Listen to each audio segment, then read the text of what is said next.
행복한 밤입니다.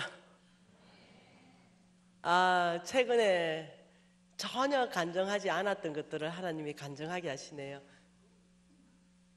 네. 제가 이제 부산역에서 떨어져 가지고 이제 저를 라이더 나온 집사님, 안수 집사님 부부가 계셨어요. 저는 교회에 대해서 잘 안 물어보거든요. 네, 그런데 제가 물어봤어요, 한 가지를. 왜냐하면은 고신이잖아요. 몇 년 됐습니까? 이러니까 약 한 80년 정도 됐다 이렇게 말하더라고요. 그러면은 80년 됐으면은 원로 목사님은 몇 분이 계십니까? 이렇게 물어보니까 현재로는 한 분도 없습니다 이렇게 말하는 거예요. 내가 깜짝 놀랐어요. 80년 정도 되면은 원로 목사님이 보통 한 서너 분은 이렇게 계시거든요. 근데 한 분도 안 계시다는 거죠. 그 말은 무슨 말인지 이 사역자들은 다 알아요. 여러분이 벨라다는 거예요. 뭔 말인지 이해돼요? 그래서 여러분 교회 너무 아름다운데 그거 하나가 딱 내 마음에, 아이고 원로 목사님이 3분 정도 계셨으면 얼마나 좋을까, 이 교회가 얼마나 크게 쓰임 받았을까, 이런 아쉬움이 제 안에 남는 거죠. 그래서 그게 너무 아쉬워가지고 제가 또 물어봤네요. 지금 목사님은 그러면 몇 년 시부했습니까? 이러니까 한 18년 정도 됐다는 게 얼마나 내 안에 감사함이 나오는가 몰라요. 왜냐면 이제 2년마다 있어 원로 목사님 되니까 이거 끊어야 되거든요. 예, 우리 교회가 그래요. 네, 어느 일정한 되면은 자꾸 목사님들 바뀌고 이랬는데 그걸 지금 담임 목사님이 끊고 계시거든요. 그래서 너무 감사하더라고요. 지금 이제 18년째니까 이제 드디어 우리 고신에, 이 거제도에, 그것도 가장 큰 교회에서 이제 마땅히 이제 정말 영적 흐름을 바꿀 수 있겠다. 교회의 영적 흐름을 바꿀 수 있고, 교신교회가 또 지역사회 안에서 영향력을 발휘할 수 있겠다, 이 생각이 드니까 너무 기쁜 거예요. 목사님 가면 어떡할까? 그래서 이 교회 안에 어떤 영적 흐름을 바꿔놓는 그런 어떤 계기가 되면 참 좋겠다, 이런 마음이 있었습니다. 여러분은 어떠세요? 그래서 우리 교회에 원로 목사님이 몇 분 계십니다. 이것은 사실은 교회의 큰 자랑이거든요. 그래서 그만큼 모든 교회가 우여곡절이 있지만 잘 섬겼다는 거거든요. 잘 또 대화로 풀어갈 수 있는 힘들, 영적 힘을 말하는 거예요. 영적 힘. 그래서 아무튼 나는 목사님이 정말 더 좋은 교회 콜링 와도 안 가시고 원로 목사님으로 교회를 섬기면 참 좋겠다. 원로 목사 취임식 할 때 불러주면 나 와볼까 내가 그랬습니다. 우리 홍 목사님 모시고, 홍 목사님 이 집회, 우리 홍 목사님 집회 진짜 좋잖아요. 그래 진짜 우리 홍 목사님 모시고 내년에 집회 한번 와볼까 이런 생각도 들고. 우리 홍 목사님 또 바다 좋아하시니까 우리 홍 목사님 좀 쉴 겸 이렇게 좀 와볼까 이런 생각 들는 만큼 여러분이 이렇게 따뜻합니다. 제 눈에. 여러분 각 사람이 눈에 다 들어오잖아요. 굉장히 따뜻하게 느껴집니다. 그리고 담임 목사님도 따뜻하게 느껴지고, 나는 이해가 안 돼요. 그런데 원로 목사님 없다는 게 진짜 이해가 안 돼요. 모두가 진짜 따뜻하고 너무 이렇게 신앙적으로 성숙해 보이거든요. 제 눈에 지금. 근데 원로 목사님 없다는 것은 정말 내 상상을 초월하는 그런 일이었어요. 80년대가 그래도 우리 교회는 원로 목사님 2분이나 계신다. 그래서 그 부분에 대해서 한 가지만 여러분 교회 아쉬움이 있지, 나머지 다는 너무 좋습니다. 진짜 기대 한번 해봅니다. 그래서 나는 우리 교회 지금 개척했거든요. 교회가 커져가지고 개척할 때 제가 자원해서 개척 멤버로 나왔어요. 그리고 2년 만에 교회를 확 부흥시켰어요. 근데 우리 목사님이 지금 연세가 58세에 개척을 한 거죠. 원로 목사 자격이 안 되는 거예요. 근데 우리 교회가 이제 개척하면서 독립교단으로 갔어요. 그래서 제가 이렇게 말했어요. 목사님, 원로 목사 될 때까지 돌아가시면 안 돼요. 내 장로로서 원로 목사님을 배출 못하면 내가 수치입니다. 내가. 그러니 일단 목사님, 원로 목사 70살 넘어서 목사님 일단 원로 목사님 딱 되고 은퇴하십시오. 이러니까 이 70이 은퇴하지 못합니다. 원로 목사 되기 전에는 못합니다. 내가 이렇게 말하니까 우리 목사님 괜히 좋아가 입이 찢어지시더라고요.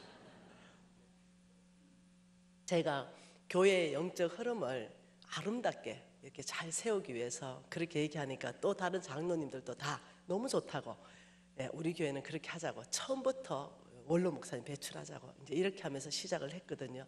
너무 좋습니다. 여러분 교회 너무 아름답고, 제 안에 자꾸 느껴지는 것이 오늘 기도하면서 하나님이 한 말씀을 주셨어요. 그게 신명기입니다.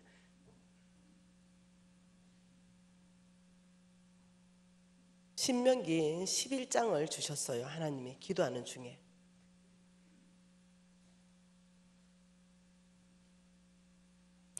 깜짝 놀랐어요. 이 말씀을 주는 교회가 많이 없는데 이 말씀을 주셔서 신명기 11장 11절 12절 말씀을 여러분 교회에 하나님이 저에게 보여주신 그림입니다. 같이 한번 읽어볼게요. 너희가 건너가서 차지할 땅은 산과 골짜기가 있어서 하늘에서 내리는 비를 흡수하는 땅이요 내 하나님 여호와께서 돌보아 주시는 땅이라. 연초부터 연말까지 하나님 여호와의 눈이 항상 그 위에 있느니라. 하나님 이 말씀을 통해서 이해시켜 주신 것이 이겁니다. 여러분 교회는 영향력이 굉장히 확대될 거라는 겁니다. 네. 그런데 너희가 건너가서 차지할 땅, 여러분 교회를 통하여 하나님의 나라가 깃발이 꽂아지는데 그 차지할 땅에는 하늘에서 내리는 비가 흡수되는 땅이다. 그 말은 여러분 교회는 이미 여기 와서 여러분은 하는 나라를 깃발을 꽂으면서 성전을 더 크게 확장했잖아요. 그리고 또 성전을 짓는다는 이런 뜻이 아니라 여러분이 또 뭔가 굉장한 하나님께 쓰임받을 그런 계획들이 있는 것 같습니다. 하늘에서 내리는 비가 흡수하는 지금 땅이다. 이 고용교회가, 이 말은 고용교회 안에는 열매 맺는 일들이 계속 있을 것이다 이 말이에요. 하늘에서 내리는 비가 흡수되기 때문에 그 다음에는 열매가 나거든요. 제가 기대가 큽니다. 여러분 개인 삶의 변화와 교회 공동체의 변화가 있을 것 같습니다. 아주 영적 부흥과 실질적인 재정의 부흥도 있을 것 같습니다. 그러면서 12절에 얼마만큼 하나님이 고용교회를 지켜주시고 돌봐주셨냐면 내 하나님 여호와께서 돌봐주는 땅이 고용교회이다. 얼마 연초부터 연말까지 1년 366일 윤달까지 포함해서 하루도 빠짐없이 항상 하나님 여호와의 눈이 고용교회 위에 있었다라고 얘기하는 거예요. 그래서 얼마나 감사한지 몰라요. 여기까지 고용교회가 오도록 하나님이 지키고 보호하시면서 이제 앞으로는 열매 내는 시즌으로 와 있다고 제가 이제 이해하게 되었습니다. 여러분 기대가 큽니다. 안 믿는 사람은 전대가 고용교회로 다 데리고 오세요. 뭔가 일어날 것 같습니다. 이러기 위해서는 어떤 영적의 새로운 흐름 이런 것도 굉장히 중요하잖아요. 그래서 너무 기대가 됩니다. 하나님 말씀은 누가복음 말씀 또 봐보십시다. 누가복음 12장 말씀 한번 봐볼게요. 누가복음 12장 16절, 자, 그 말씀을 펼쳐놓고 여기 한번 볼까요? 하나님이 재물 얻을 능력을 주는 성부가 있다라고 말했습니다. 이 성부는 하나님이 만들어가는 거룩한 부자, 그다음 성부와 반대되는 건 속부, 세상에 속한 부자, 그다음 성빈, 하나님의 사람들, 그다음 속빈, 세상에 속해 있고 가난한 사람들. 이게 네 가지 형태로 재물에 대해서 나눌 수 있는데 이 성부에게 부탁한 건 하나님이 두 가지를 요청했습니다. 그 한 가지는 뭐냐면 사단의 악한 영 맘몬을 너희들 삶에서 제거해야 된다. 그래서 맘몬에 대해서 봤습니다. 두 번째는 뭐냐면요, 속부입니다. 세상에 속한 속부의 삶을 너희들이 거절해야 된다. 그래서 지금 이 시간에는 속부가 무엇인지를 배워보려고 하는 거예요. 하나님께서 이렇게 말씀하셨어요. 하나님께서 여기에 누구를 불렀냐면 아브라함을 불렀어요. 여기 아브라함을 부르면서 하나님은 이 온 땅에 하나님의 나라를 꽂는데 내가 너를 복 줄 것이다 이렇게 말했어요. 복 줄 것이다. 그리고 여기에 누구를 보냈냐면 성빈들을 보냈습니다. 온 땅에 지금 고영교회도 부목사님들 목사님들 다 보내시고 하나님은 당신의 종을 부르시고 당신 마음대로 쓰십니다. 네, 어떤 종에게는 일본 가라, 중국 가라, 키르기스탄 가라, 우즈베키스탄 가라, 그리고 저게 캄보디아도 가라, 저게 말레이시아도 가라, 또 저 넘어서 저 사하라 사막까지. 하나님은 다 그의 뜻대로 그분들 만나보면요 다 이렇게 말해요. 하나님이 저를 주의 종으로 부르셨고 하나님이 이 땅으로 보내셨습니다. 다 똑같이 고백해요. 하나님 엄청 듣고 움직였다는 거예요. 이 목사님 계신 것도 우연이 아닌 거예요. 하나님께서 이 고영교회에 지금 이 목사님을 세워주신 거예요. 그렇듯이 하나님은 당신의 어떤 이 하나님 나라를 확장하기 위해서 온 땅 안에 이 성빈들을 보내는 거예요. 그리고 이 성빈들에게 하나님은 무엇을 주냐면은 사명을 줍니다. 사명. 어떤 성빈들에게는 교회를 건축해라. 교회 건축하는 성빈들 많습니다. 교회를 건축하라. 어떤 사람에게는 아프리카의 우물도 파줘라. 병원도 지어줘라. 학교도 지어줘라. 네, 가난한 자를 먹이는 것도 해라. 이런 걸 다 말씀하는 거죠. 전 세계로 제가 나가보면요 다 이런 사역을 하고 있어요. 근데 몽땅이 뭐냐면 돈하고 연결되어 있습니다. 몽땅이 돈이에요. 이 돈을 하나님은 마음대로 주의 종을 보내놓고는 이 돈을 여기에서부터 막바로 떨어지게끔 안 해요. 오늘 제가 그 강의할 시간이 없어서 못하는데 성경에 명확하게 나옵니다. 돈의 흐름이 나옵니다. 돈의 흐름이 어떻게 나오냐면 하나님은 이쪽으로 복을 줘요. 하나님 이쪽을 성부, 이쪽에다가 복을 주고 이 복받은 것을 이쪽으로 하나님은 주게 하십니다. 그래서 함께 하나님 나라를 이룰 수 있도록 동력자 되게 하십니다. 저 같은 사람은 사업가잖아요. 저 같은 사람은 돈을 벌고 돈 번 걸 우리 목사님에게 드리고 우리 교회에다가 드리는 거죠. 그럼 우리 목사님은 그걸 가지고 교회도 세우고 이 일을 할 수 있도록 이렇게 하는 거예요. 그러니까 하나님의 계획은 여기에 복줄 사람이 필요한 거예요. 이 자리에 복줄 사람이 필요한데 하나님이 놀랍게도 이렇게 말했습니다. 여기는 창고가 있다. 성부의 창고를 내가 가득 채울 것이다. 성부. 그리고 내가 이 창고는 가득 채울 뿐만 아니라 내가 넘치게 부을 것이다. 이게 참 놀라운 하나님의 계획입니다. 그리고 이 넘치는 거 이것을 너는 성빈들한테 주라. 그래서 성빈들이 하나님의 명받은 거 사명을 함께 완수하게 하라. 그래서 하나님이 내가 다 쓸 수 없는 돈을 주는 거예요. 나 하나 먹고 사는 돈을 주는 게 아니라 너무 넘치는 돈을 주는 거예요. 여러분 이제 그것을 경험하게 될 것입니다. 나 하나 먹고 사는 게 아니라 넘치게끔. 그래서 우리 가족 다 먹고 창고에 쌓아놓고 그런데도 넘치는 거 이렇게 주는 거예요. 그러니까 성경적 기반 안에서 한번 보십시다. 자, 16절에 뭐라 그럽니까? 또 비유로 그들에게 말하여 이르시되 한 부자가 그 밭에 소출이 풍성했다. 한 부자가 씨를 뿌렸어요.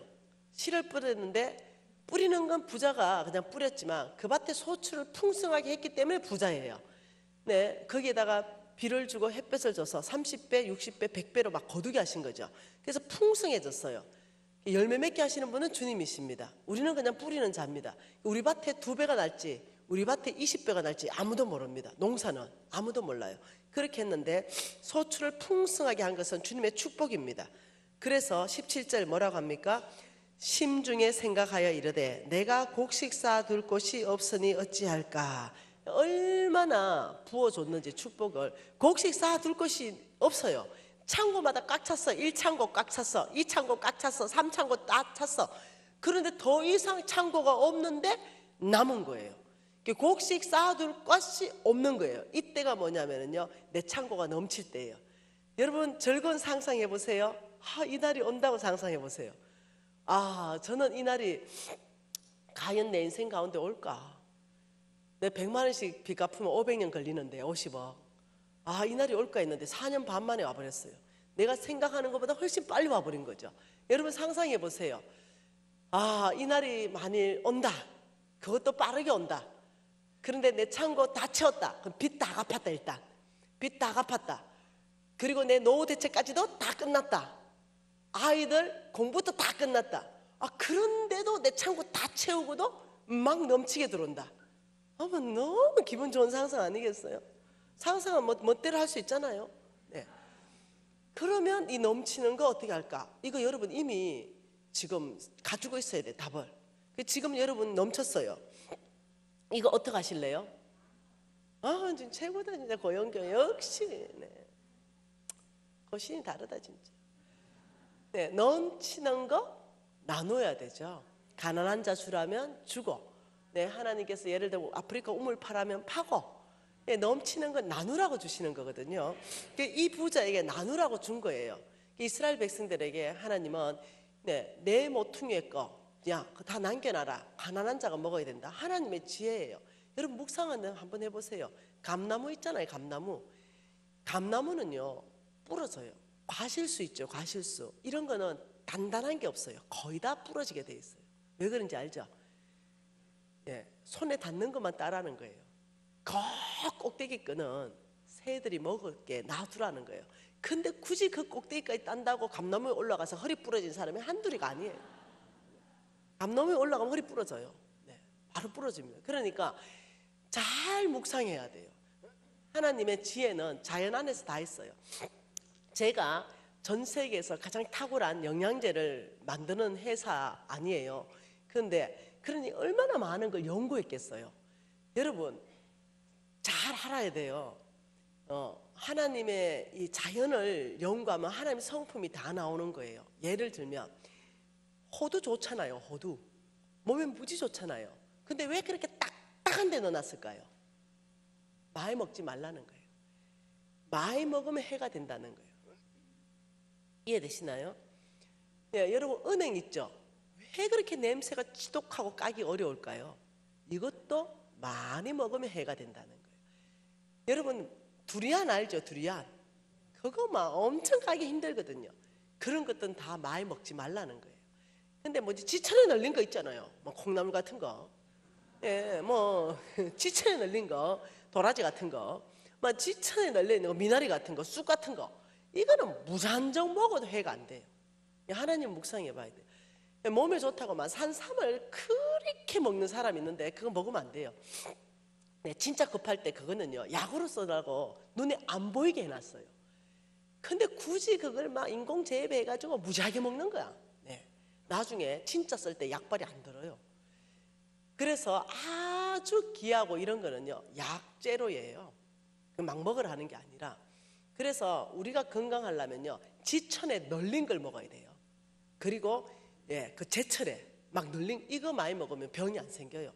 그런데 굳이 예, 막 망치로 깨가지고 그걸 많이 먹겠다는 게 아니라 그냥 하나님의 지혜예요. 이해되셨죠? 그렇듯이 하나님께서는 이렇게 소출을 풍성하게 해준 게 뭐냐면 적당하게 먹고 창고에 꽉 채워놓고 노후 대책 됐냐 이제는 나누라 이런 뜻이에요. 자, 한번 연결해서 읽어보죠. 16절부터 또 비유로 그들에게 말하여 이르시되 한 부자가 그 밭에 소출이 풍성하매 심중에 생각하여 이르되 내가 곡식 쌓아둘 곳이 없으니 어찌할까 하고 또 이르되 내가 이렇게 하리라 내 곡간을 헐고 더 크게 짓고 내 모든 곡식과 물건을 거기에 쌓아두리라. 그리고 어떻게 말합니까? 또 내가 내 영혼에게 이르되 영혼아 여러 해 쓸 물건을 많이 쌓아두었으니 평안히 쉬고 먹고 마시고 즐거워하자. 이 성부가 이 사람이 하나님의 기대를 저버렸어요. 어찌할까 고민하다가 이렇게 해야 되겠다 결정했네. 내 곡간이 너무 작다.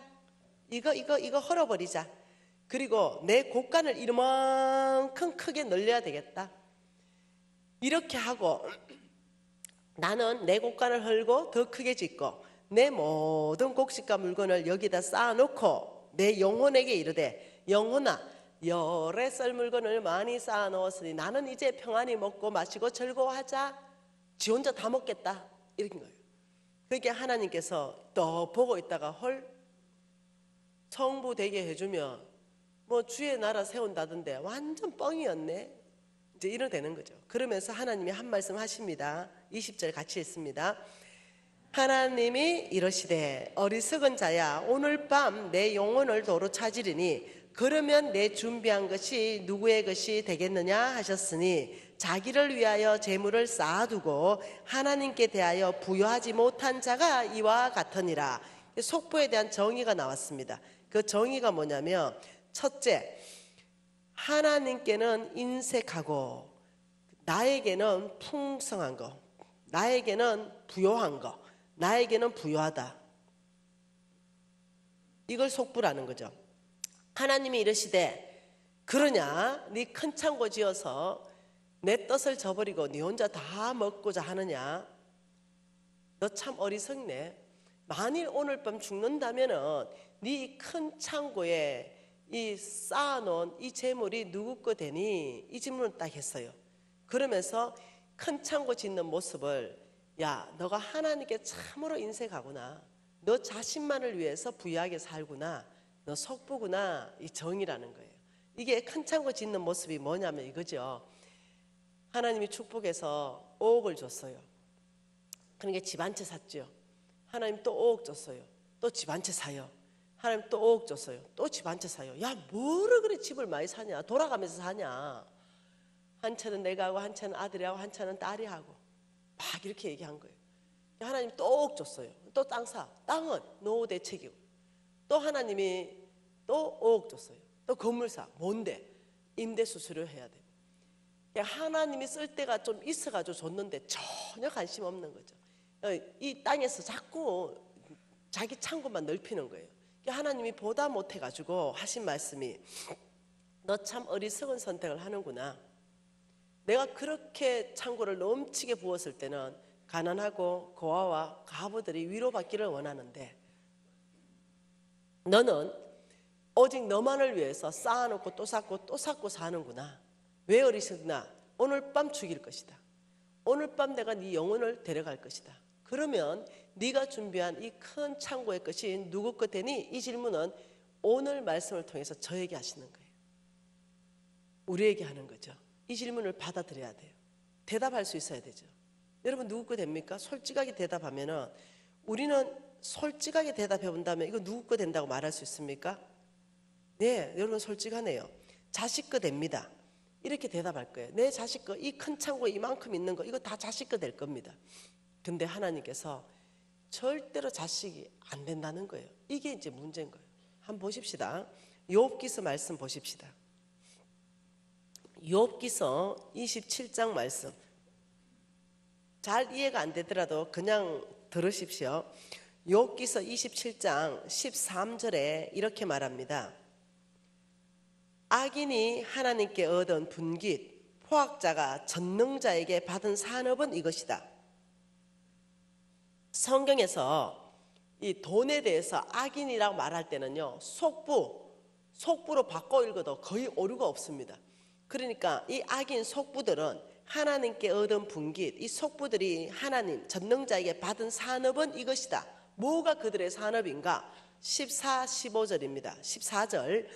그의 자손은 번성하여도 칼을 위함이요 그의 후손은 음식물로 배부르지 못할 것이다. 그 16절에 뭐라 그래요? 그가 비록 은을 티끌같이 샀고 의복을 진흙같이 준비했다 할지라도 그가 준비한 것은 의인이 입을 것이요 그의 은은 죄 없는 자가 차지할 것이다. 하나님이 말씀하는 것, 이 속부의 재물은 자식에게 주는 것이 아니라 의인에게 내가 옮길 것이다. 부의 이동을 말하는 거예요. 속부, 이렇게 하나님이 아무리 부어주고 축복했다 하더라도 내 하나님 여호와를 기억하라. 그가 내게 재물 얻을 능력을 주셨습니다. 우리를 지혜롭게 하죠. 우리를 공부를 잘할 수 있는 우리 DNA를 주는 거예요. 그래서 의사도 되고 변호사도 되고 판검사도 되죠. 교수도 됩니다. 그럼 내가 잘난 줄 알아요? 아니요. 하나님이 그 사람에게는 재물 얻을 능력을 그렇게 지혜에다가 준 거예요. 두뇌에다가 준 거예요. 어떤 사람은 힘입니다. 힘이 있기 때문에 이 사람은 노가다를 떼어도 자식들 다 먹여 살려요. 어떤 사람은 아이디어입니다. 우리 신랑은 머리가 천재죠. 이 아이디어 가지고 돈을 버는 사람이에요. 네, 각 사람에 맞게끔 하나님이 역사하시는 거죠. 그런데 하나님께서 주신 그 재물을 가지고 정말로 하나님께는 인색하다 이 말이 하나님 말씀대로 안 산다는 거예요. 가난한 자 좀 돌봐줘라. 그냥 귀찮은 거죠. 나만 쓰는 거죠. 이런 사람을 그 속부가 비록 보석을 티끌같이 쌓고 의복을 진흙같이 준비했더라도 그 속부가 준비한 것은 의인이 입을 것이다. 그 자녀가 그 속부의 음식물로 배부르지 못할 것이다. 이거 참 굉장한 말이라는 거죠.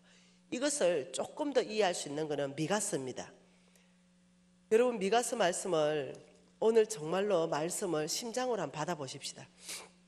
미가서 6장 10절, 11절, 12절 석절 말씀 같이 한번 읽어볼게요.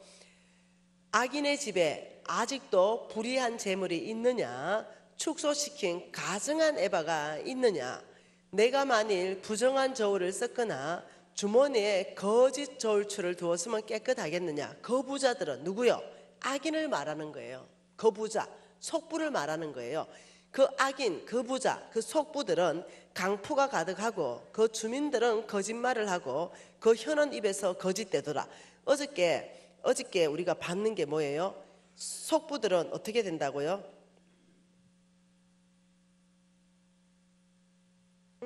안 나온다.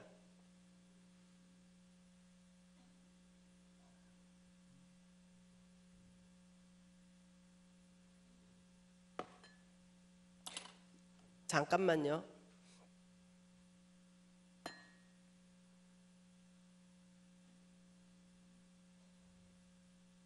있는데 여기 굉장히 중요한 강의잖아요.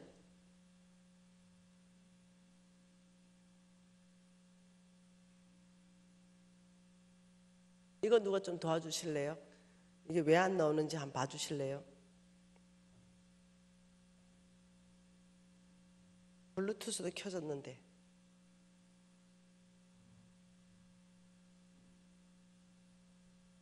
됐다. 자, 이 속부들의 정의 두 번째를 뭐라고 말씀하시냐면 악인의 집에 불의한 재물, 가증한 에바, 부정한 저울, 거짓 저울추, 입에는 거짓말. 속부의 두 번째 정의는 부정직한 삶입니다. 뭐라고요?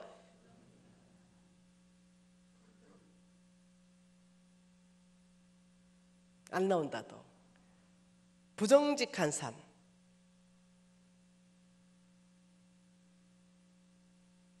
이거 놀랍네. 뭔 역사가 일어날라나 보다. 뭔 일이 일어날라나 보네. 두 번째가 뭐라고요? 속부의 정의 두 번째는 부정직한 삶. 이 부정직한 삶, 속부의 정의 첫 번째, 하나님께는 인색하고 자기에게는 부여하고, 두 번째는 부정직한 삶. 이 두 가지를 하나님께서 뭐라고 했냐면 그러므로 이랬어요. 13절에 심각합니다. 그러므로, 이건 보통 심각한 게 아니에요. 속부임으로 이런 뜻이에요. 결과는, 속부의 결과는 이거예요. 그러므로 같이 있습니다. 나도 너를 쳐서 병들게 하며, 이렇게 말했어요. 나도 너를 쳐서 병들게 하며 내 죄로 말미암아 너를 황폐하게 하였나니 내가 먹어서 배부르지 못하고 항상 속이 빌 것이며 내가 감추어도 보존되지 못하겠고 보존된 것은 내가 칼에 붙일 것이며 내가 씨를 뿌려도 추수하지 못할 것이며 감람 열매를 밟아도 기름을 내 몸에 바르지 못할 것이라. 이거 굉장한 얘기를 했습니다. 그러므로 이랬어요. 그러므로 이랬으면 어떤 말이냐면은 너희들이 속부임으로 첫째 너희들에게 병을 보낼 것이다. 두 번째 너희들의 재물을 내가 다 취할 것이다. 너는 먹어서 못 배부르고 네 감춰놓은 것까지도 칼에 붙일 것이고 내 씨를 뿌려도 추수하지 못할 것이고 감람 열매 밟아도 기름 못 바른다. 너 포도를 밟아도 술을 마시지 못할 것이다. 그러므로 속부임으로 네가 속부임으로 나는 너에게 첫째 속부의 결과를 병을 보낼 것이다. 두 번째 너의 재산을 취해서 자식이 배부르지 못하게끔 의인에게 넘길 것이다. 이게 두 가지 결과예요. 무서운 결과. 여러분 질문할게요. 이 속부의 결과는 하나님 성품에 너무 안 맞는 거죠. 우리 하나님은 죽은 자도 일으키시고 연약한 자도 강하게 붙들어 주시고 낙심한 자도 소망으로 붙들어 주시고 이러시는 분, 죄 지어도 용서하시는 분. 그런데 하나님께서 그러므로 너희들이 하나님께 인색하고 자신에게는 부여하고 아주 부정직한 삶을 사는 그런 모습을 보면서 네가 속부가 됐기 때문에 그러므로 나는 너에게 병을 보낼 것이고 그러므로 내가 너의 모든 재산을 치워올 것이다. 왜 그럴까요? 여러분 성경이 다 이해 안 됩니다. 저도 다 이해 못해요. 그러니 이해 안 될 때는 무조건 패스워드, 비밀번호를 집어넣는데 하나님은 사랑이시라. 이걸 집어넣어야 돼요. 하나님이 사랑이기 때문에 나한테 병을 주시고 하나님이 사랑이기 때문에 내 재산을 그냥 가져가신다. 무조건 이러면 무조건 그거는 정답이에요. 그러면서 하나님이 16절에 친절하게 이유를 말씀하셨어요. 16절 같이 읽을까요? 너희가 오므리의 율례와 아합의 집의 모든 예법을 지키고 그들의 전통을 따르니 내가 너희를 항폐하게 하였다. 명확한 이유를 설명했습니다. 너희가 오므리의 율례, 아합의 집의 모든 예법과 전통. 여러분 아합의 아버지가 오므리, 아합의 부인이 이사벨. 너희가 오므리와 아합의 집의 모든 예법과 전통을 따라서 내가 너희를 항폐하게 했다. 두 가지로 병을 보내서 항폐하게 할 것이고 너희들의 재물을 다 흩어버리면서 항폐하게 한다 이 말이에요. 그 이유가 뭐냐면 너희가 오므리의 율례와 아합의 집의 예법을 지켜서 내가 그렇게 한다 이렇게 말하는 거죠. 이게 무슨 말이냐면 너희가 아합 왕이 섬겼던 바알 신을 따라간다 이 말이에요. 바알 신, 농업의 신, 경제 신이라고 불리는 바알 신. 바알의 원래 이름이 맘몬. 한 사람이 두 주인을 섬길 수 없으니 하나님과 맘몬을 겸하여 섬길 수 없다. 너희들이 주인이 바뀌어 있다. 하나님에서 돈으로 맘몬으로 바뀌어 있기 때문에 그래서 내가 너희들에게 병을 보내고 그래서 내가 너희들에게 놀랍도록 재산을 다 흩어버린다. 이렇게 말하는 거예요. 위험하죠. 어렵죠. 여러분 조금 더 왜 하나님이 이렇게 역사하는가 성경 안에서부터 답을 내보십시다. 마가복음입니다.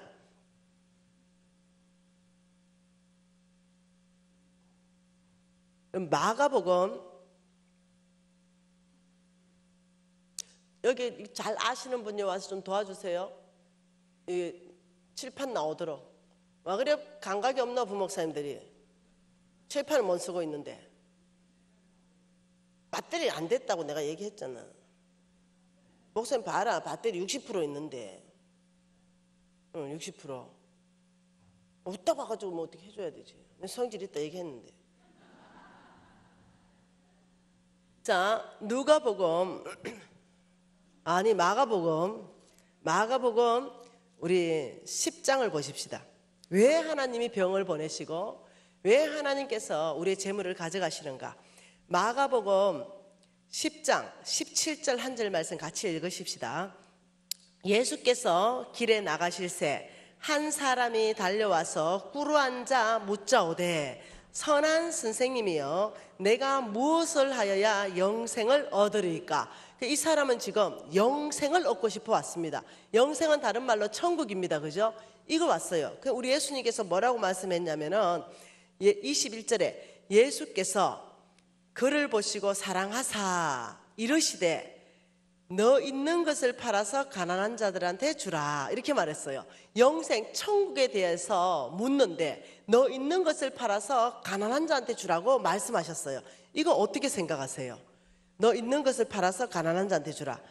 이 놀라운 말씀하신 거죠. 자, 부자 청년이 영생을 얻으러 왔어요.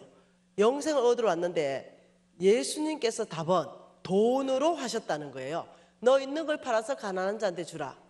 여러분 내 있는 걸 팔아서 가난한 자한테 주면은 천국 갑니까? 못 갑니다.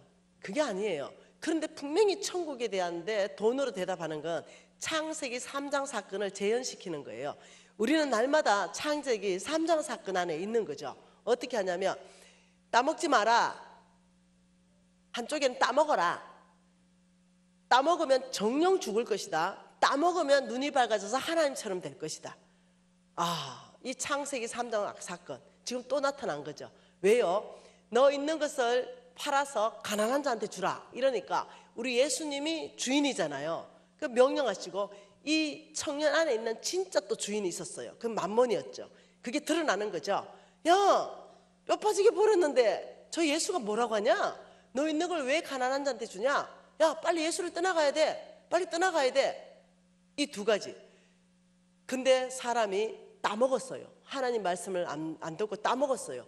그러니까 로마서 6장 16절에 이렇게 말했죠. 너희가 누구의 말에 순종함을 받으며 그 순종함을 받는 자의 종이 되는지를 알지 못하는가? 따먹어서 죄의 종이 된 거예요. 똑같이 씁니다. 야, 너 있는 걸 팔아서 가난한 자들 주라? 아, 뭐 가난한 자 주냐? 빨리 예수를 떠나가라.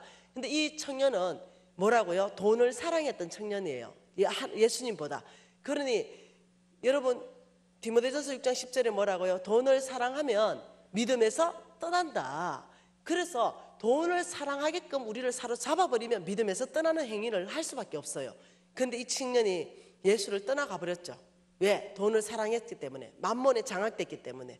그러니까 우리 예수님께서 슬픈 기색을 띠고 근심하며 갚으렸다. 이유는 재물이 많은 거로. 네, 재물이 많으면 좀 나눠주면 되는데. 그러면서 23절에 재물이 있는 자는 하나님 나라 들어가기가 심히 어렵다.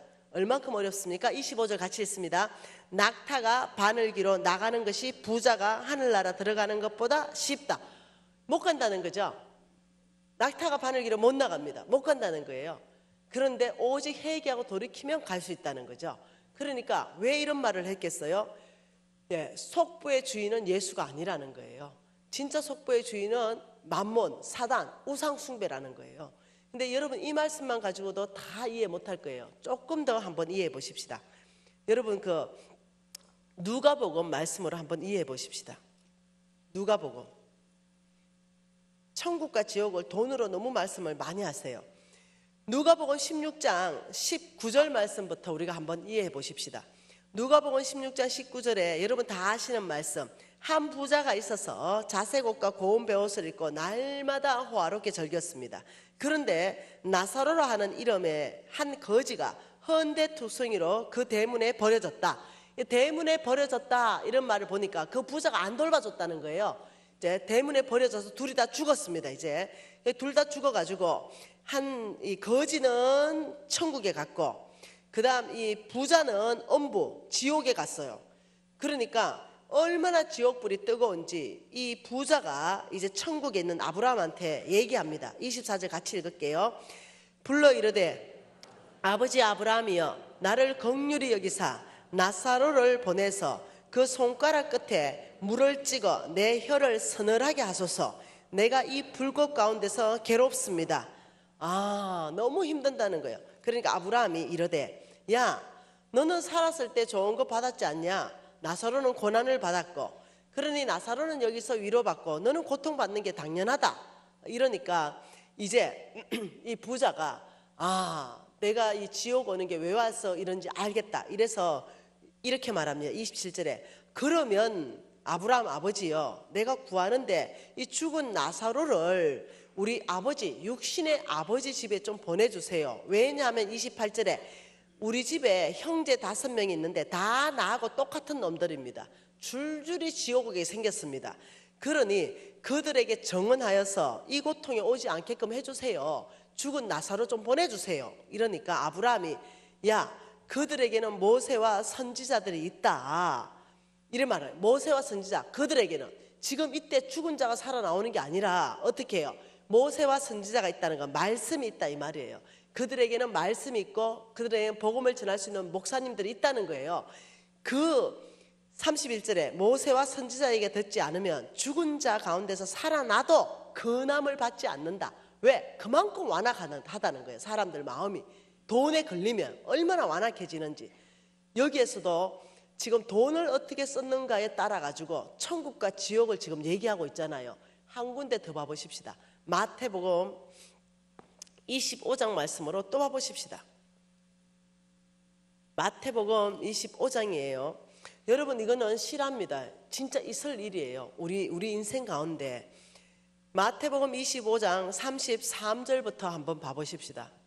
여러분 지금 제 중심으로 이 앞에 이 복도 있잖아요.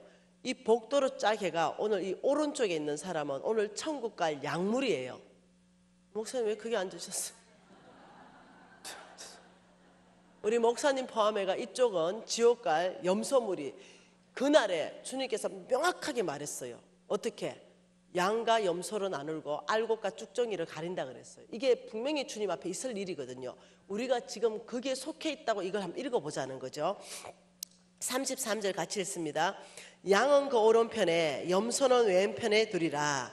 그때 임금이 그 오른편에 있는 자들에게 이르시되, 여러분 들으세요. 오른편, 내 아버지께 복받은 자들이야, 나와 창세로부터 너희를 위하여 예비된 나라를 상속받으라. 창세로부터 너희를 위하여 예비된 나라, 천지 창조 때부터 만들어진 천국, 너희를 위하여 상속된 이 천국을 너희들은 상속받으라. 너무 놀랬죠? 왜요? 하나님 왜 우리가 천국 상속받아요? 그러니까 뭐라 그럽니까? 같이 읽습니다. 내가 줄일 때 너희가 먹을 것을 주었고, 목마를 때 마시게 하였고, 나그네 되었을 때 영접하였고, 헐벗었을 때 옷을 입혔고, 병들었을 때 돌보았고, 옥에 갇혔을 때 와보았지. 이러니까 이 어인들이 37절에 아니요, 언제 우리가 주님을 대접했습니까? 이랬어요. 그러니까 40절 중반절에 뭐라 그럽니까? 너희가 여기 있는 내 형제 중에 지극히 작은 자 하나에게 한 것이 곧 나에게 한 것이다. 그 지극히 작은 자에 했다, 이 말은 뭐냐면 하나님의 말씀, 고아와 가부와 객들을 도와내는 말씀대로 믿음으로 살았다, 이 말이에요. 예, 그러니까 왼쪽을 딱 봅니다. 41절에 어떻게 말하냐면 왼쪽에 있는 자들에게 이르시되, 저주를 받은 자들이야, 나를 떠나 마귀와 그 사자들을 위하여 예비된 영원한 불 지옥에 가라. 왼쪽 어때요? 역시 지옥이 많아요. 오늘도. 네. 왼쪽 기분 어때요? 왜요? 이래 나오는 거예요. 왜? 우리는 교회 다녔는데요. 주님, 왜요? 네, 주님이 주여 주여 하는 자마다 나 다 모른다. 지옥 가라. 그 이유가 뭡니까? 42절에 내가 줄일 때 목마를 때, 43절에 나그네 되었을 때, 헐벗었을 때, 병들었을 때, 옥에 갇혔을 때 너희들 날 안 돌봤지? 우리가 주님 언제 안 돌봤어요? 45절 하반절에 여기에 지극히 작은 자에게 하나에게 하지 않은 것이 나에게 하지 않았다. 이 말이 무슨 말이냐면 너희들은 말씀대로 살지 않았다. 속에는 옳은 대로 살았다. 믿음으로 안 살았다, 이 말이에요. 그러니까 46절 같이 있습니다. 그들은 영벌에, 의인은 영생에 들어가리라. 여러분, 이게 작은 말씀이에요.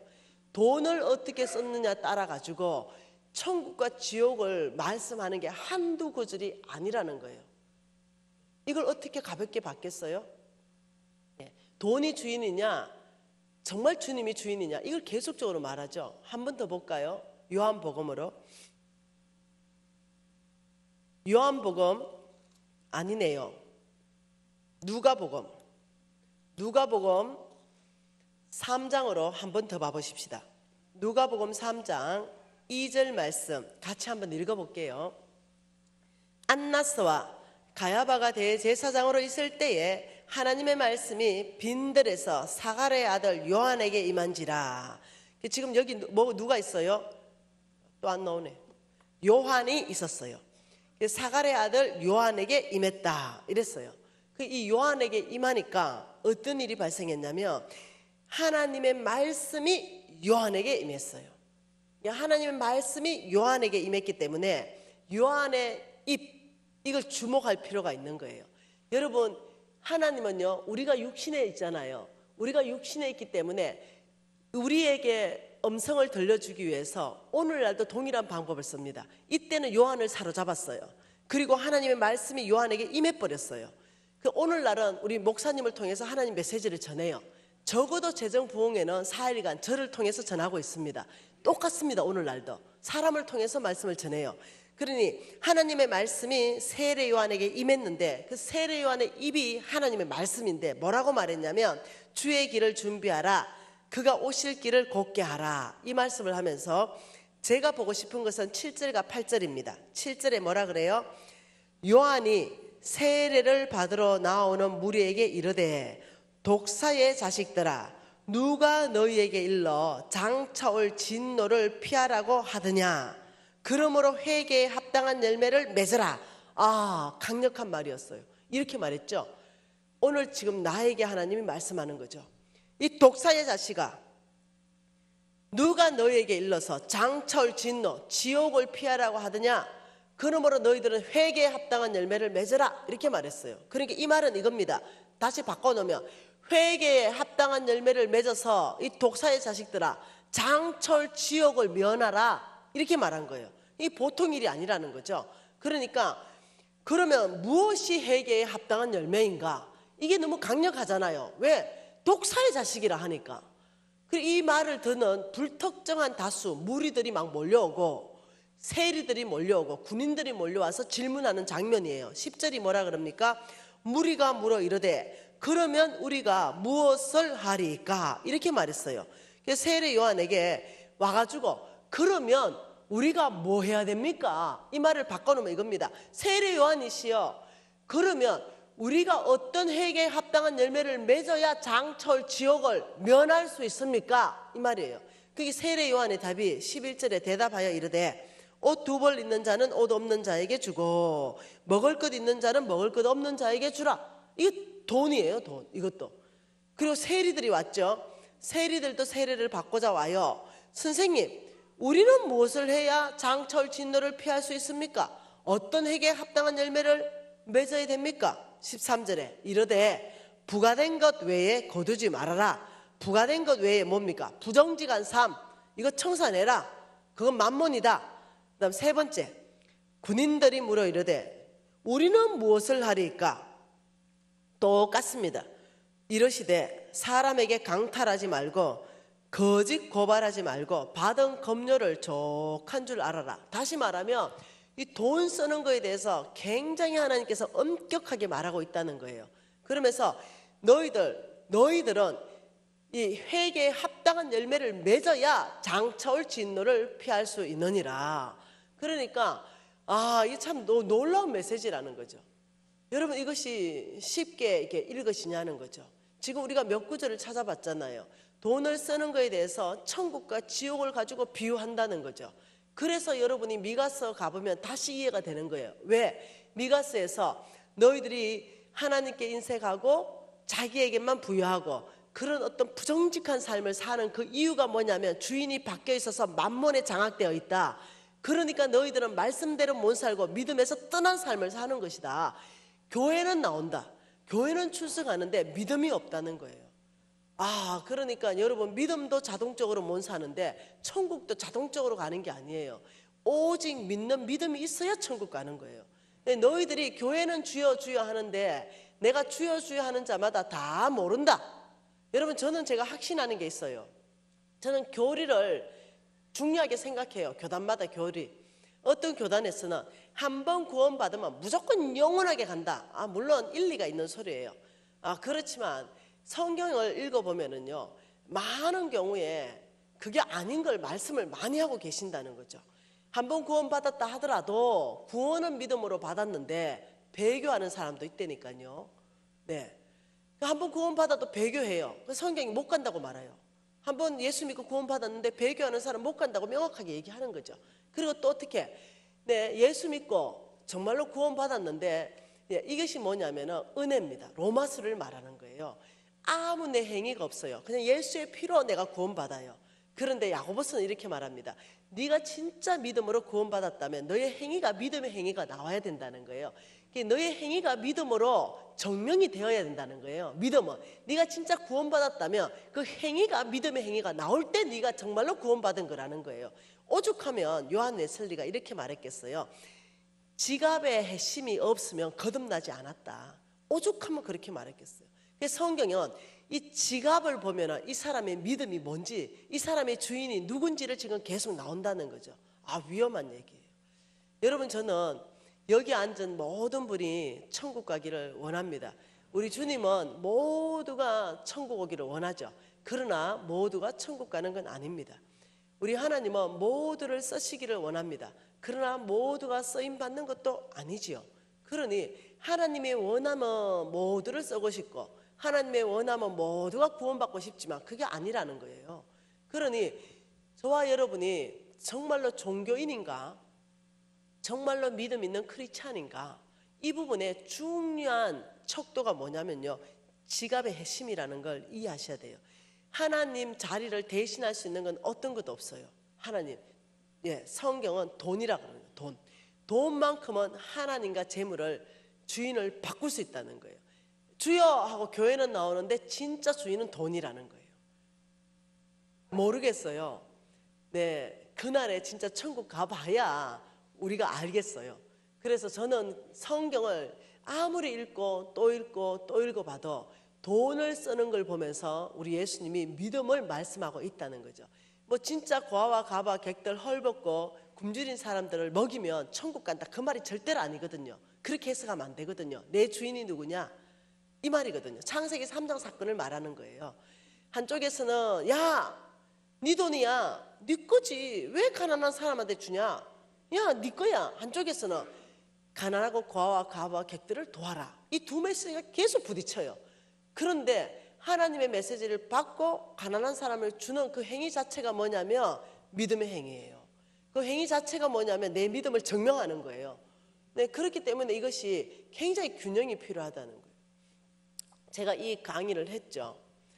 여러분 정말로 속부되면 안 된다고, 하나님께 인색하고 나에게 부여하고 정말로 부정직한 삶을 끊어야 된다고, 여러분이 정말 속보로 있다면 하나님께서 병을 보내고 재물을 다 가져가신다고 했다고. 그러면서 이해되지요? 오므리의 율례와 아합의 집의 모든 예법과 전통을 따라가니까 내가 이 두 가지로 항폐하게 했다. 여러분 천하 없어도 불치병 의사가 못 고쳐요 이러면요 팍 꺾여버립니다. 여러분 그런 거 여러분은 진단 안 받아봤죠? 여러분 그런 진단 안 받아봤죠? 이거 의사가 못 고쳐요 이런 진단 안 받아봤죠? 저는 받아봤어요. 최근에도 받았습니다. 최근에도 몇 년 전입니다. 몇 년 전에 종합병원에 갔습니다. 그래서 이 폐CT를 찍었습니다. MRI를 찍었죠. 폐CT 전체를 찍으니까 의사 선생님이 그림을 그려줬습니다. 병원 진단서 있으니까 확인해 보셔도 되는 거죠. 의사 선생님이 이렇게 진단을 끊어줬어요. 그러면서 폐에 점을 2개를 찍었어요. 그리고 폐와 심장 사이에 또 점을 찍으셨어요. 그러면서 저한테 이렇게 말했습니다.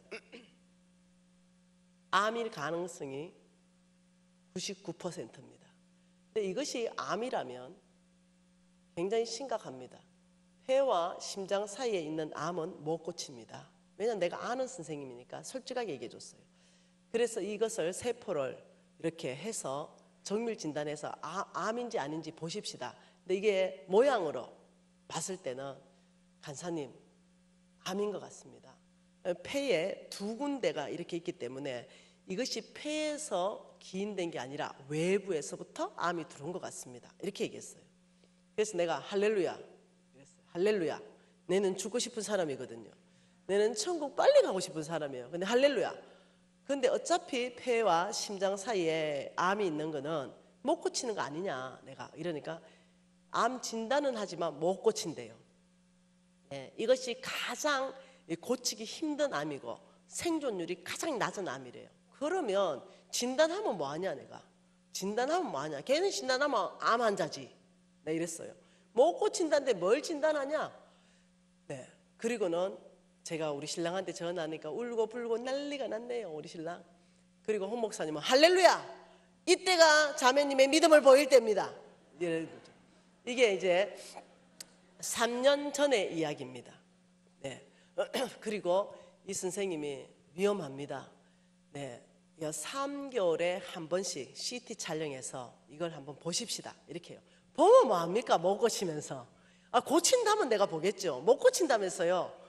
못 고친다면서요. 이러니까 못 고칩니다. 그런데 뭘로 봅니까?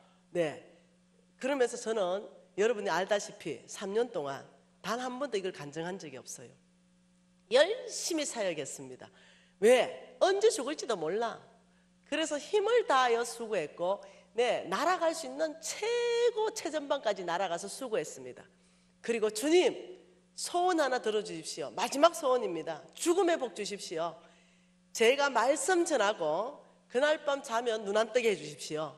네. 그리고 암이 너무 퍼져가지고 고통스럽게 하면 폼이 빠지니까, 네. 폼 안 빠지게 한꺼번에 확 퍼져가지고 순간적으로 갈 수 있게 해주세요. 이러면서 주님 앞에 아니면 고치십시오. 이렇게 얘기했죠. 그런데 최근에 기침이 하도 나는 거야. 네, 그래서 내가 막 가래도 너무 많이 나고, 여러분 내 유튜브 들어보면 막 콜락콜락 하잖아요. 아, 이제 다 됐나 보다, 갈 때가. 이제 몇 개월 남았는지 진단 좀 받고 와야 되겠다. 이래서 2주 전에 갔습니다. 2주 전에 가서 이제 한 몇 개월쯤 남았는가 이 진단 받으러 갔습니다. 왜냐하면 삶을 정리하고 싶어서. 그래서 딱 가가지고 쭉 다 찍었는데 그 선생님이 얘기하는 거예요. 다른 선생님으로 그 사이에 바뀌어 있는 거죠. 당신 3년 전에 이거 얘기 못 들었냐는 거예요. 들었다고. 근데 왜 3년 동안 단 한 번도 병원 안 하고 이제 왔냐고 막 호통치는 거예요. 못 고친다던데요. 이러니까 그건 그렇지만 그러고 오면 뭐합니까? 열심히 사역했습니다. 힘을 다해 수고했습니다. 제가 최근에 너무 기침도 나고 이래가지고 아마 이게 확 퍼졌는지 내가 보고 몇 개월쯤 남았다, 폐암 이러면 생존율 5년, 그러면 이제 한 3년 살았으니까 2년 남았는지 6개월 남았는지 얘기 좀 해주세요.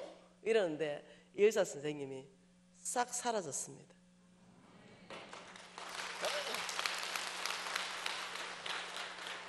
싹 사라졌습니다. 아, 그래서 내가 사명자는 죽지 않는다. 그러면 와 이렇게 기침 납니까?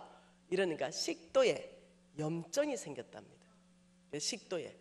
그래서 이 염증이 지금 기침을 일으키니 식도의 염증을 좀 다루어라 이렇게 말하면서 폐가 완벽하게 복원돼서 깨끗해져 있어요.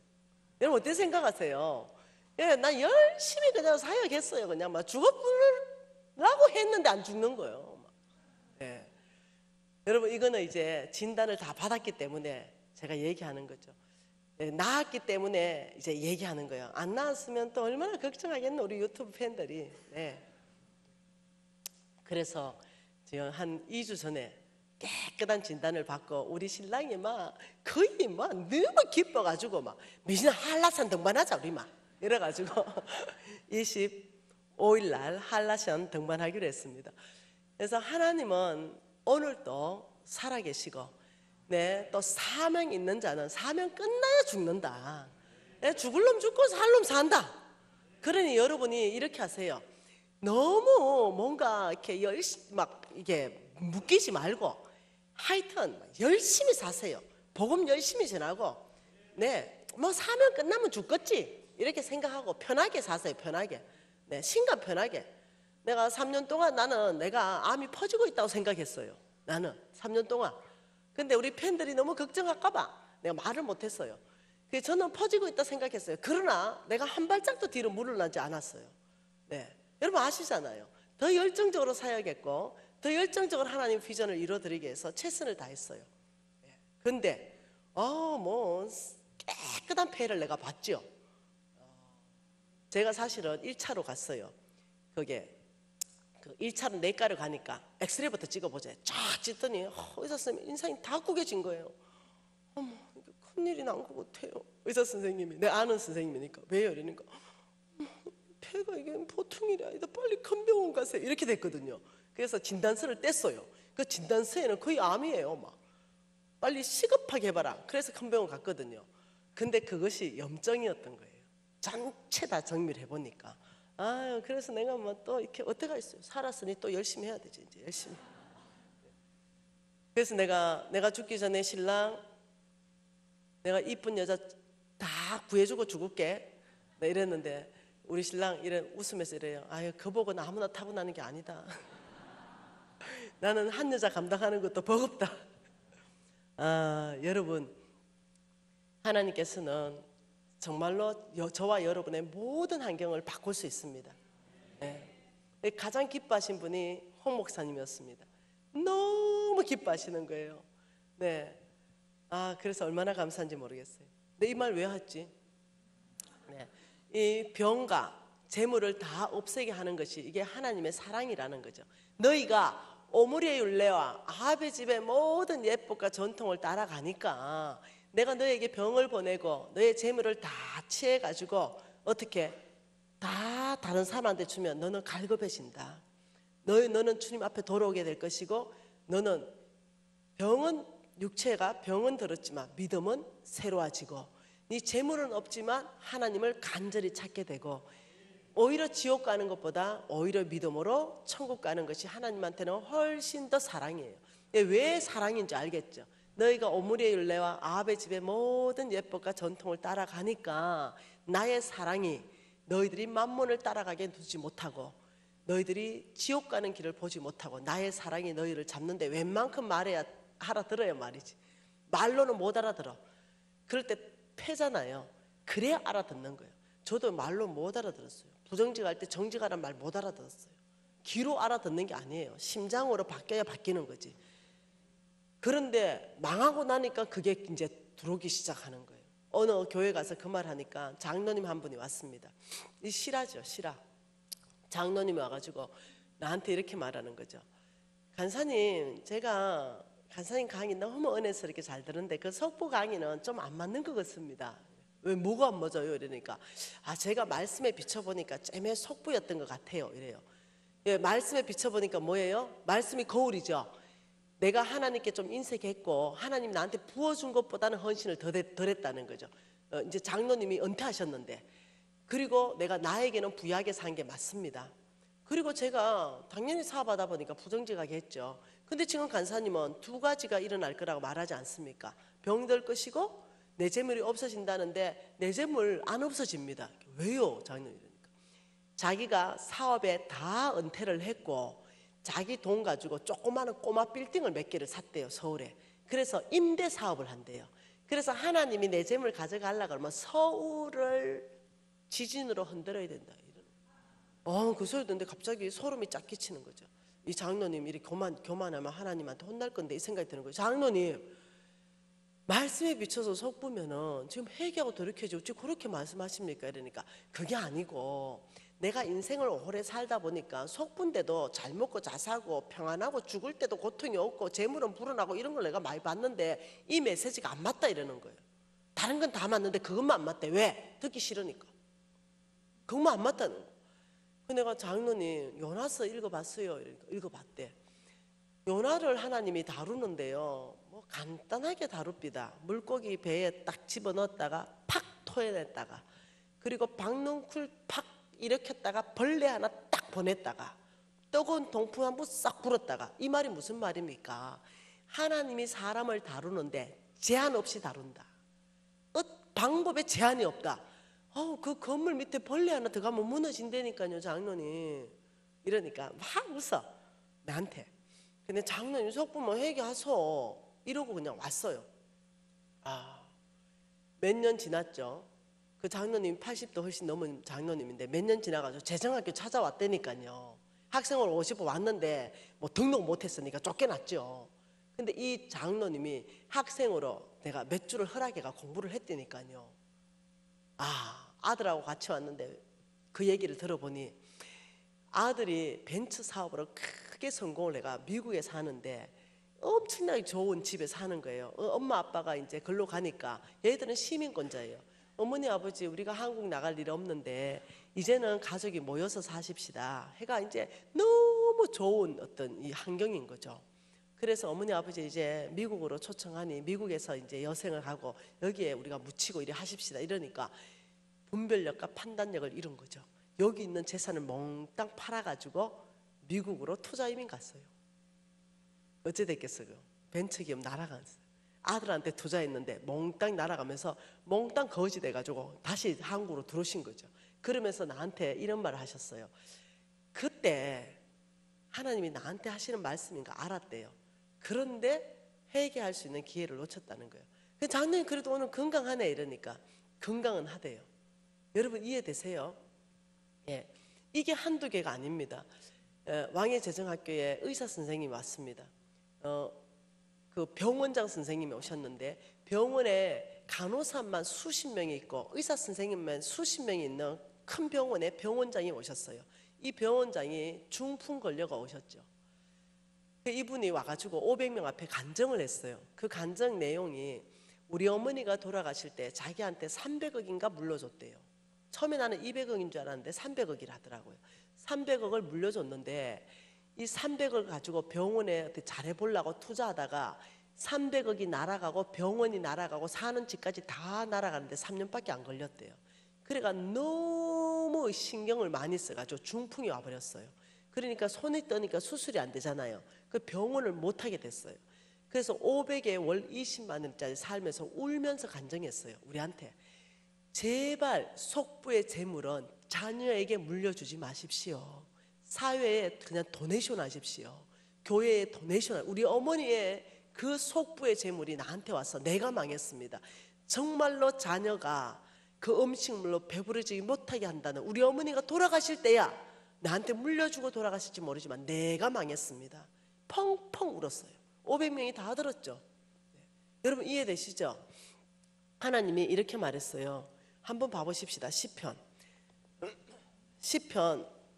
73편은 다윗 시대에 쓰여진 아삽의 시입니다. 이 시편 기자도 똑같은 말을 합니다.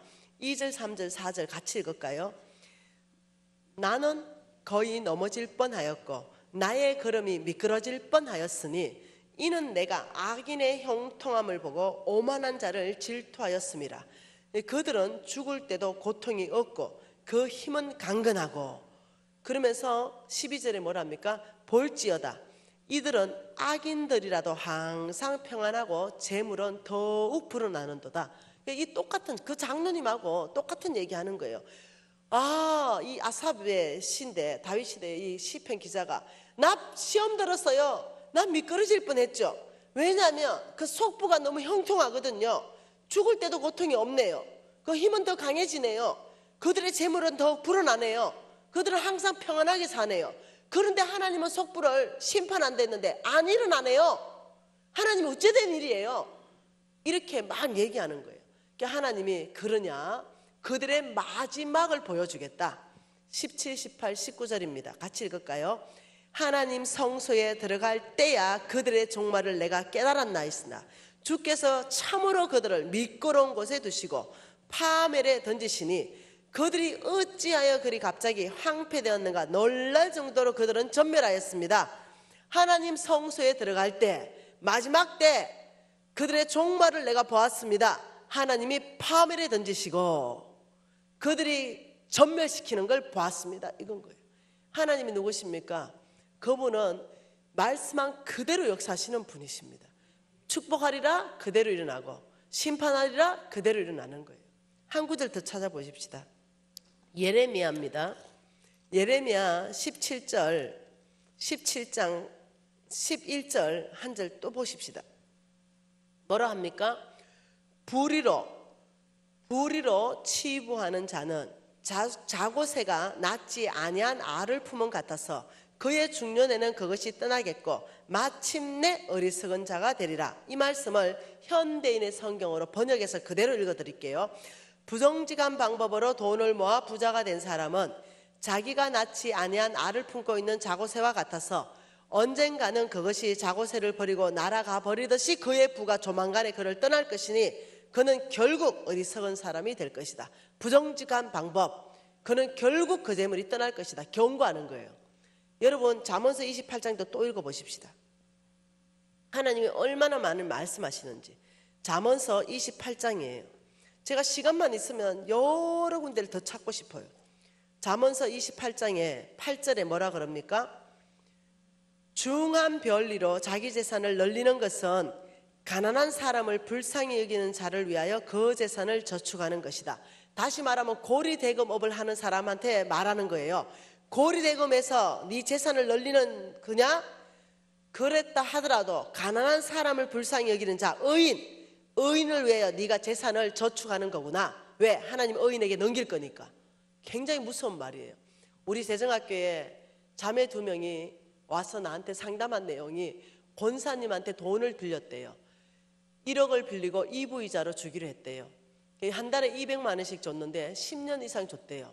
그러니 원금보다 이자가 더 많이 들어간데 갑자기 남편이 잘못되면서 어려워져서 그 근사님 찾아가서 이자를 좀 탕감하고 원금만 좀 받아냈대요.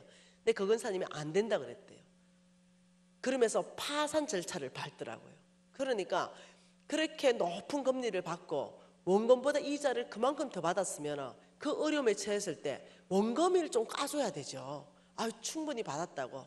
그런데도 안 된다는 거죠. 교회 안에서 이 돈놀이 금지입니다. 절대로 안 되는 거예요. 하나님께서 금하는 몇 가지의 직업 중에 하나가 높은 고리 대금업 안 되는 거예요. 이것은 피 흘리는 살인죄라고 말씀하고 있어요. 성경에는. 한 구절 더 읽어봅시다. 잠언서 13장 22절 한 구절 더 읽어보십시다. 같이 읽어볼까요? 선인은 성부를 말합니다. 성부는 그 산업을 어떻게 해요? 자자손손에게 끼쳐도 죄인의 재물은, 속부의 재물은 의인을 위하여 쌓이느니라. 이게 반복적으로 끊임없이 하나님이 말씀하는데, 너희들이 속부라면 너희들이 지금은 너에게 재산이 있지만은 의인을 위하여 네가 재산을 모으는 것이다. 왜? 하나님께서는 그 속부의 재물을 취해서 자녀들이 배부르게 하는 것이 아니라 의인에게 옮기겠다고 성경이 여러 번 말씀하시는 거죠. 여러분, 이때 우리가 말씀을 같이 기억해야 되는 거, 민수기 23장 19절 하나님은 사람이 아니시니 거짓말하지 않으시고 하나님은 인생도 아니시니 후회가 없으시도다. 어찌 그 말씀하신 바를 실행하지 않겠느냐. 하나님은 신실하시다 이 말이에요. 여러분이 하나님이 우리를 아브라함의 씨로서 내가 너를 축복할 것이다, 그리고 온 땅에 내가 너를 통하여 하나님 나라를 세울 것이다, 이것도 반드시 일어나요. 근데 하나님이 속부들을 심판할 것이다. 왜요? 이 속부들을 그대로 두면 돈이 안 돌아요. 네, 이 경제, 이 열방 전체 안에 하나님이 돌리는 거예요. 이 속부들에게도 경고하는 거죠. 속부의 정의가 뭐라고요? 하나님께 인색하고 자기에게는 부여하고 아주 부정직한 삶으로 돈을 모으는 거, 주인이 바뀌어 있다. 내가 너를 사랑함으로 내가 이렇게 메시지로 먼저 주고, 내가 이 메시지에도 네가 반응하지 않으면 그 다음 단계 두 가지. 그 말 입에 좀 담기도 좀 어려워요. 병도 보내고, 그리고 병이 하나님이 다 보내는 거 아니에요. 음식을 너무 잘못 먹고 해서 병이 생길 수도 있어요. 네. 하나님이 보내는 병도 있어요. 병도 보내고 재물을 다 취해가고, 이렇게 해서 내가 너를 사람 만들 것이다. 내 앞에 돌아오게 할 것이고 오므리의 율례와 아비 집의 모든 예법과 전통을 못 따라가게 할 것이다. 너희들이 오히려 하늘나라 백성 되는 것이 내 뜻이다. 이러니까 하나님이 손댔다 그러면은 많이 아파요. 하나님 손댔다 그러면은, 눌렀다 그러면 10년입니다, 여러분. 광야 학교에 들어갔다면 10년이에요. 굉장히 힘들어요. 그러니까 오늘 이 밤은 축복받는 밤입니다. 왜냐하면 말씀에 비춰보니까 속부가 들어 보이잖아요. 말씀에 비춰보니 내가 속부인데 아직까지도 건강하고 아직까지도 재물이 남아있으니 얼마나 굿뉴스입니까? 네, 지금 이 자리가 속부죠. 그런데 회개하고 돌이켜버리면 바로 이 자리를 떠나는 것이 복음입니다. 네, 아버지 내가 속부인지 깨달았습니다. 죄인인지 깨달았습니다. 예수가 나의 구주인지 깨달았습니다. 아버지 예수가 나의 구주입니다. 받아들이고 회개하고 돌이키는 순간 우리가 천국 백성 되는 것과 똑같습니다. 아버지 내가 이 자리에 속부인지 깨달았습니다. 하나님이 부어준 것보다 내가 너무나 인색하게 살았습니다. 하나님 나라에 너무 인색했고 나만을 위해서 쌓아놓고 큰 창고 짓는 모습이 내 모습이었습니다. 아버지 그게 아닌 걸 깨달았습니다. 부정직한 재물, 돈을 위해서 돈에 의해서 돈이라면 부정직한 것 서슴없이 했습니다. 이게 아닌 줄 깨달았습니다.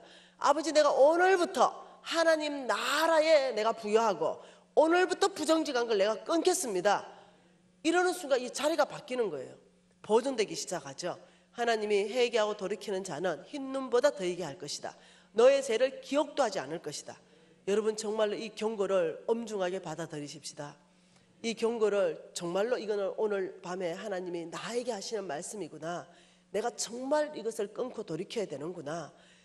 이 부분에 대해서 여러분 회개하고 돌이키는 밤이 되고 여러분의 재물이 보존되고 생명이 보존되기를 원합니다. 그래서 하나님은 하나님 되심을 말씀대로 역사하는 것을 가지고 다스린다는 걸 이해하시기를 바라요. 그래야만이 하나님이 말씀으로 온 세계를 다스리는 거예요. 말씀 안에 있는 것은 그대로 되는 거예요. 겁나는 밤이죠. 그렇지만 구원받는 밤이죠. 그렇지만 세컨 찬스의 밤이죠. 오늘 우리가 하나님 앞에 손들기 좀 뭐하니까 심장에 딱 손을 대보십시다. 그리고 모두가 아버지 심장으로부터 회개합니다. 속부의 자리에서 떠나겠습니다. 아버지 하나님께 부유한 삶 살겠습니다. 부정직한 삶 떠나겠습니다. 다시 한번 하나님 앞에 헌신하는 밤 되도록 하십시다. 통성으로 기도하십니다. 하나님 아버지, 정말로 이 놀라운 이 구원의 메시지, 이 복음의 메시지, 사랑의 메시지, 아버지 이것을 저희들이 받기를 원합니다. 이 속부의 자리를 우리가 떠나기를 원합니다. 하나님께 너무나 인색했던 지난 시간들, 하나님이 부어주신 것보다 아버지 너무나 주님 앞에 헌신하지 못했던 시간들, 고아와 가부와 객들을 무시했던 시간들, 하나님 나라 확장에 관심 없었던 시간들, 아버지 이 시간을 회개합니다. 주님 정말로 새로운 시즌 안에 이 메시지를 듣게 하셔서 너무나 감사합니다. 아버지 이 메시지가 먼저 저의 심장 안에 또다시 새겨지게 하시고 아버지 절대로 속보로 살지 않게끔 아버지 이 메시지가 저를 붙들어 주십시오. 하나님 아버지 오늘 이 놀라운 축복된 메시지, 세컨 찬스의 메시지, 아버지 이 메시지를 잡게 하시고 속보의 자리를 떠나게 하십시오. 아버지 그래서 주님이 주시는 축복 안에서 아버지 정말 새로운 성부가 고용교회 안에서 드러나게 하여 주시옵소서. 아버지 그래서 정말로 속부가 변해서 성부되는 은혜를 이 밤에 허락하여 주시옵소서. 하나님을 높이는 삶 되게 하시고 아버지 하나님을 자랑하는 삶 될 수 있도록 아버지 은혜를 베풀어 주시옵소서.